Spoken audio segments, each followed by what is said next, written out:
A Argentina tem deixado muita gente perplexa, né? As pessoas olham, falam, mas a Argentina, um país tão próspero, décadas e décadas de riqueza, prosperidade, certo equilíbrio social, né? Sem grandes disparidades.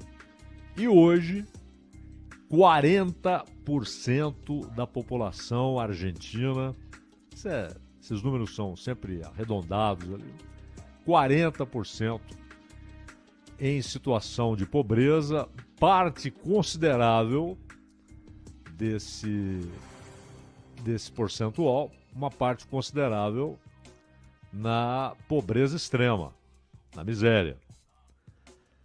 São milhões, um país com hoje 46 milhões de habitantes, e o problema só se agrava. Não foi a pandemia, né?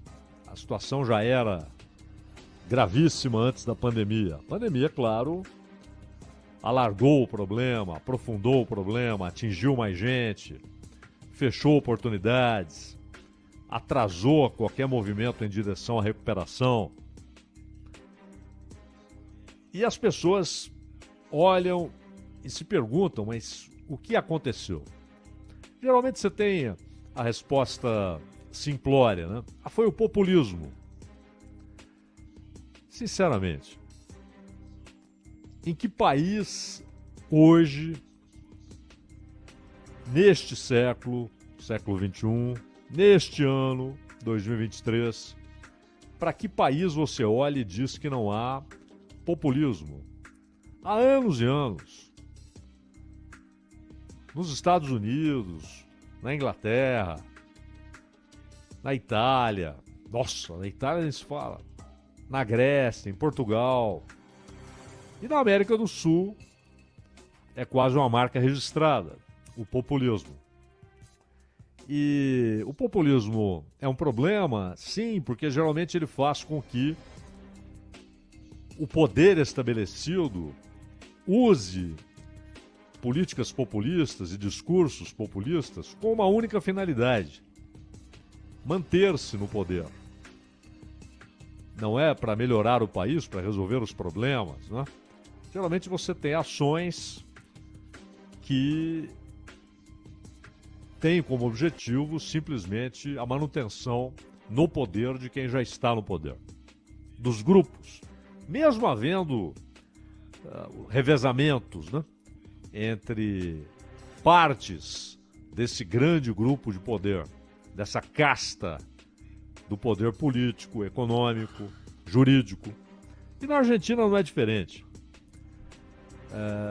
Claro que houve erros pesadíssimos cometidos desde a gestão Perón, não a última, né? A última ele ficou pouquíssimo tempo, morreu, e aí veio a Isabelita, que nem estava preparada para aquilo, é que o Perón a colocou como vice-presidente, como uma espécie de garantia, né, de que não teria o tapete puxado, mas não esperava que ela chegasse ao poder, e ela foi engolida ali pelos assessores, e aí veio o golpe militar. Mas o Perón já havia, ele que encontrou uma Argentina próspera, e principalmente depois da Segunda Guerra, há um enriquecimento muito grande da Argentina, mas a Argentina já tinha uma prosperidade relevante, importante, no século XIX. Mas claro, população muito pequena e uma economia basicamente rural. O mundo industrializado, moderno, e que dá saltos espetaculares depois da Segunda Guerra Mundial, quando esse mundo começa a dar esse grande salto, que não é inaugural, né? Isso já vinha desde o século XIX, mas ele encontra uma Argentina próspera, com dinheiro, com divisas, porque vendia comida para uma Europa destruída pela Segunda Guerra. E com muitos países que ainda não estavam recuperados da Primeira Guerra. Imagine, então, a situação no chamado Velho Mundo. E a Argentina beneficiou-se muito disso. Conseguiu muitas divisas, vendeu muito. Muita gente enriqueceu. E havia uma certa ideia, atravessando tudo isso, de que era preciso garantir escola para todo mundo, pelo menos razoável atendimento na área da saúde e alguns investimentos para a industrialização do país. Mas houve também uma gastança desenfreada dessas divisas, com políticas populistas, mas o que arrebentou com a Argentina de vez foi a ditadura. Foram várias, né? Foram várias. A ditadura de 76 não é a primeira ditadura militar, pelo contrário. Pouquíssimo antes você tem mais duas ditaduras e há um período em que o próprio Perón nada mais é do que um caudilho. Mas a ditadura de 76, ela é única na sua terrível capacidade de reunir imoralidade na gestão pública, corrupção desenfreada e uma repressão brutal. Era um governo assassino que derramou sangue de argentinos e de alguns estrangeiros. Por isso, até hoje, há processos contra militares argentinos na Espanha, na Itália, porque cidadãos desses países foram mortos pela ditadura argentina. Tortura no atacado, e principalmente nas instalações da Marinha Argentina. Então a Argentina, e quando há redemocratização, é um país com uma inflação descontrolada, que leva o Alfonsín, da velha União Cívica Radical, um partido lá do século XIX, a sair mais cedo, a dizer para o eleito Carlos Menem, antecipa a posse, porque eu não tenho mais o que fazer aqui. Eu não sei como lidar com isso. E aí vem a solução mágica, né, do cavalo, uma solução que tem impacto imediato, mas que se fia por tempo prolongado demais numa paridade real-peso que era completamente artificial, né? Seja nos tempos do austral, seja nos tempos do velho e bom peso, a moeda argentina só foi perdendo valor. E tudo que veio depois foi bagunça política, um punhado de presidentes em pouquíssimos meses, ali na mudança de século. E quando vem Néstor Kirchner, parecia que haveria pelo menos estabilidade. A Argentina pedia estabilidade, estava cansada de governos incompetentes, denunciados por corrupção, como aconteceu com o Menem em diversos casos, inclusive casos internacionais, como a venda de armas para o Equador, e havia uma proibição internacional por conta do confronto entre Equador e Chile. Mas o governo Néstor Kirchner, ele começa, de fato, tentando estabelecer ali pilares mais firmes, mais fortes para o crescimento econômico, mas também desanda em casos de corrupção que se aprofundam no governo de Cristina Kirchner. E, paralelamente a tudo isso, o Estado quebra e tenta solucionar a sua quebra da maneira mais irresponsável possível, dando calote nos seus credores. E, claro, em algum momento essa conta chegaria, ou você se afasta inteiramente do convívio internacional, das relações internacionais e até do comércio internacional, que é inviável, ou uma hora a conta chega, como chegou por decisão do árbitro estabelecido em contratos de empréstimo, que era o judiciário nova-iorquino. Foi lá em Nova York que a Argentina teve de fazer um acordo que atrapalhou ainda mais suas finanças públicas, já miseravelmente devastadas por anos e anos de incompetência, corrupção, gastança desenfreada.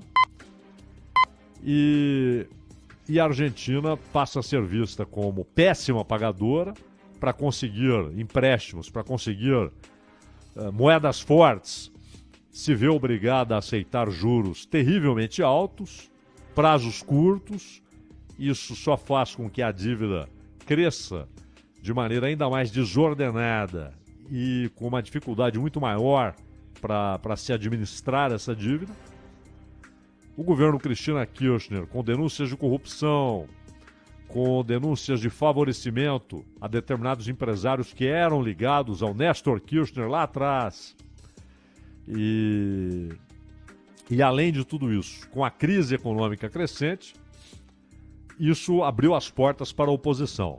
Vem Maurício Macri, mais um a prometer modernizar a economia argentina, resolver a questão do endividamento. Nada disso ocorreu. E ele termina o seu mandato pedindo dinheiro para o FMI, contraindo uma dívida gigantesca num empréstimo de dimensões inauditas, né? Que, na verdade, quando se fala na casa de 40 bilhões, foi mais, chegou a 56 bilhões de dólares. A Argentina não tem como pagar isso, é apenas um dinheiro a mais que ela tem de rolar. Isso, muitas vezes, esse dinheiro nem chega na Argentina, ele já é transferido para credores internacionais. E o Macri, claro, naufragou, inclusive, apostando em congelamento de preços, as mesmas coisas que fazia Cristina Kirchner.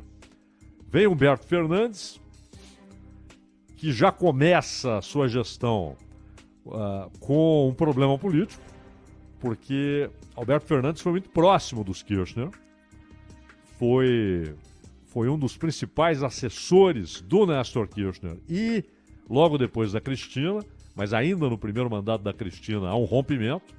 É aí onde entra inclusive o Sérgio Massa, que depois também rompe com a Cristina, e agora os três estão no poder.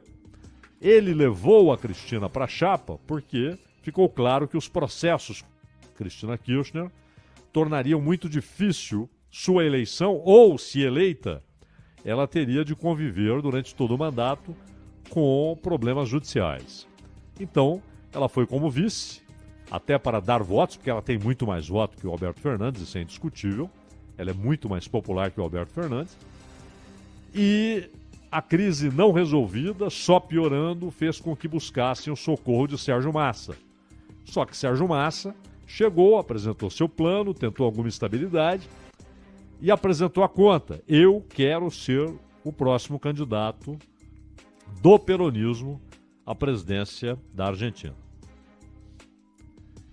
Aí é que está, quando a gente fala em peronismo, né?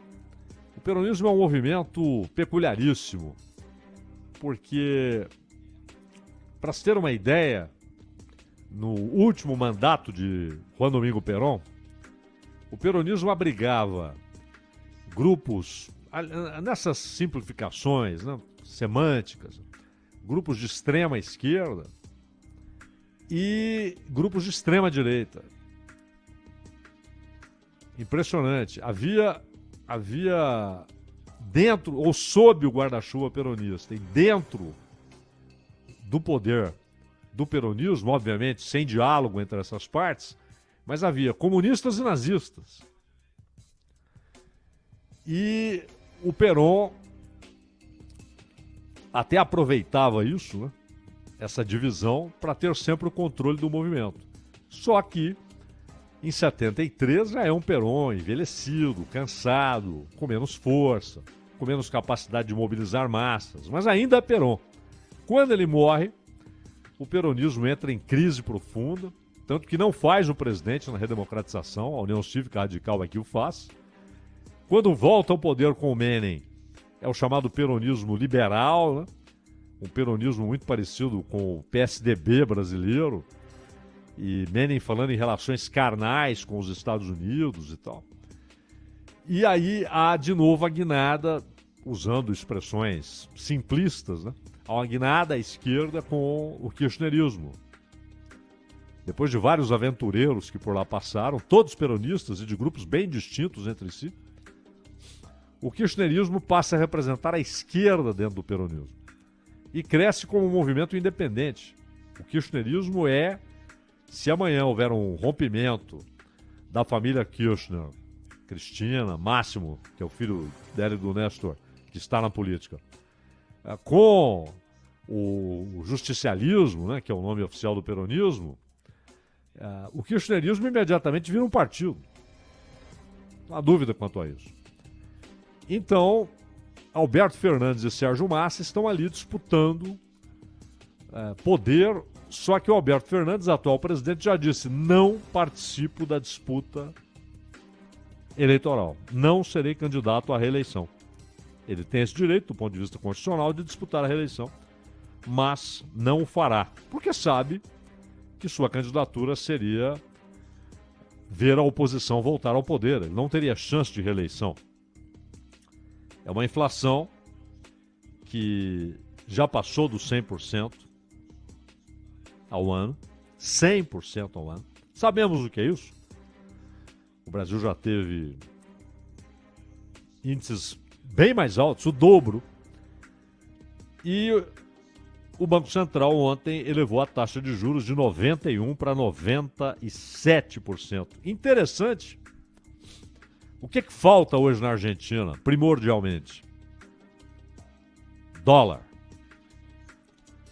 Pelos calotes, pela dificuldade de conseguir empréstimos, por perda de mercado para seus produtos, pelo fato de que, em certo momento, o governo cometeu o gravíssimo erro de taxar de maneira impeditiva as exportações para garantir abastecimento interno. E, além de tudo isso, com o governo com uma dívida terrível e em dólares. Quando comparam com o Brasil, olha, o Brasil pode ter uma situação semelhante. Pelo amor de Deus. Primeiro que a dívida brasileira, ela é, na sua maior parte, podemos falar em 3/4, ela é em reais.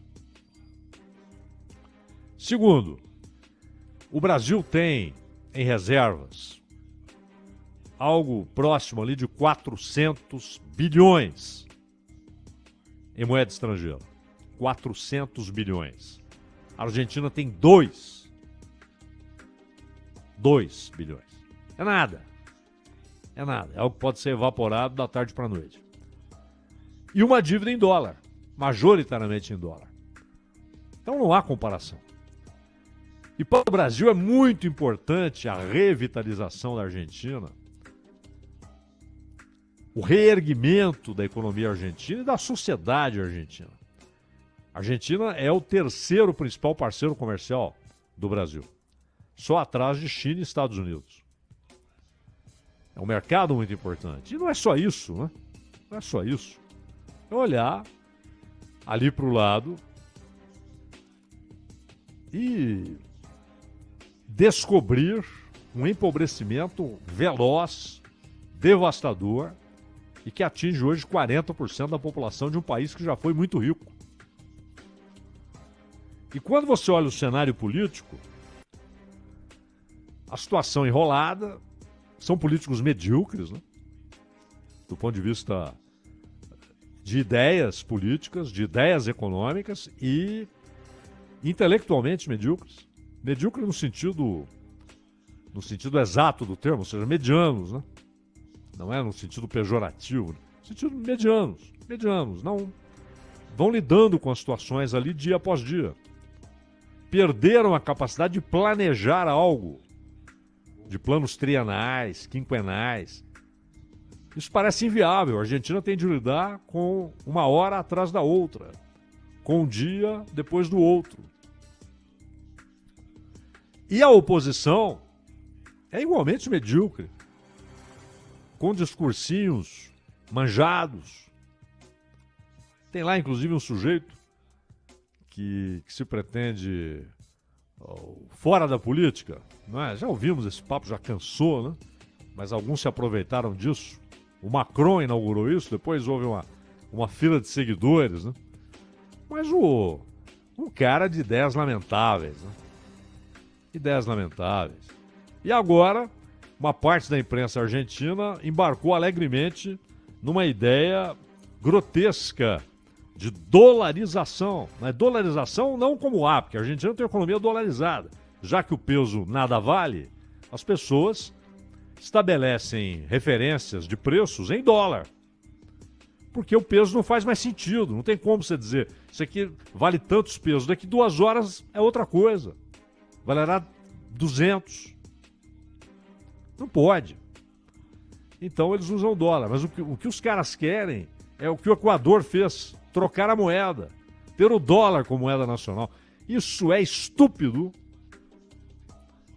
Isso seria a pá de cal na Argentina.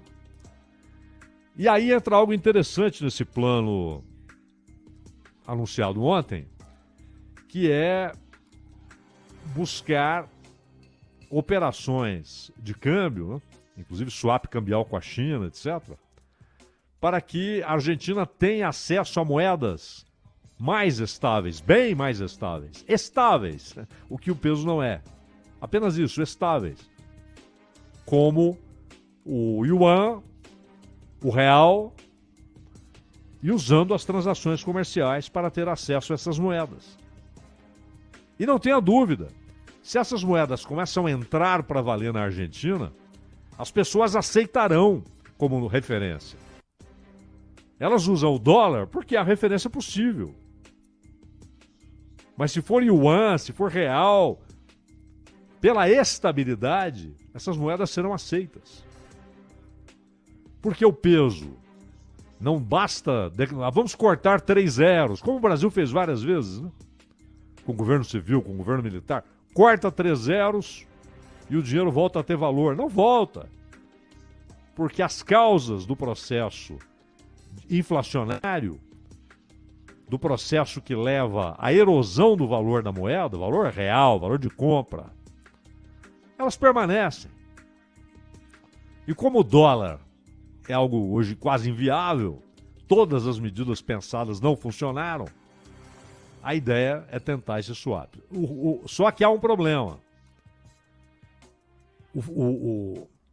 O efeito imediato agora, para tentar valorizar o peso, é tornar o peso mais caro. Claro, se aumenta a taxa de juros, o dinheiro fica mais raro, é mais caro obter um crédito, então isso valorizará o peso. Valorizará o peso, mas se falta dólar e começar a faltar peso, como é que a economia vai se recuperar? Quem vai consumir? Que salário conseguirá recuperar poder de compra? Então essa valorização não é a saída. Essa é uma consequência imediata da elevação da taxa de juros. Provoca alguma valorização do peso. Mas não vai recuperar poder de compra de ninguém. Então a grande ideia, se funcionar, é a busca de moedas alternativas ao dólar mais estáveis, né? Mas enfim, haverá uma eleição presidencial, antes tem as prévias, que lá são voto obrigatório em prévia, é um negócio ridículo. E depois tem a eleição também com essa bobagem de voto obrigatório em outubro. E aí, seja quem for o vencedor, vai ter um caminhão de problemas para dirigir. Ronald.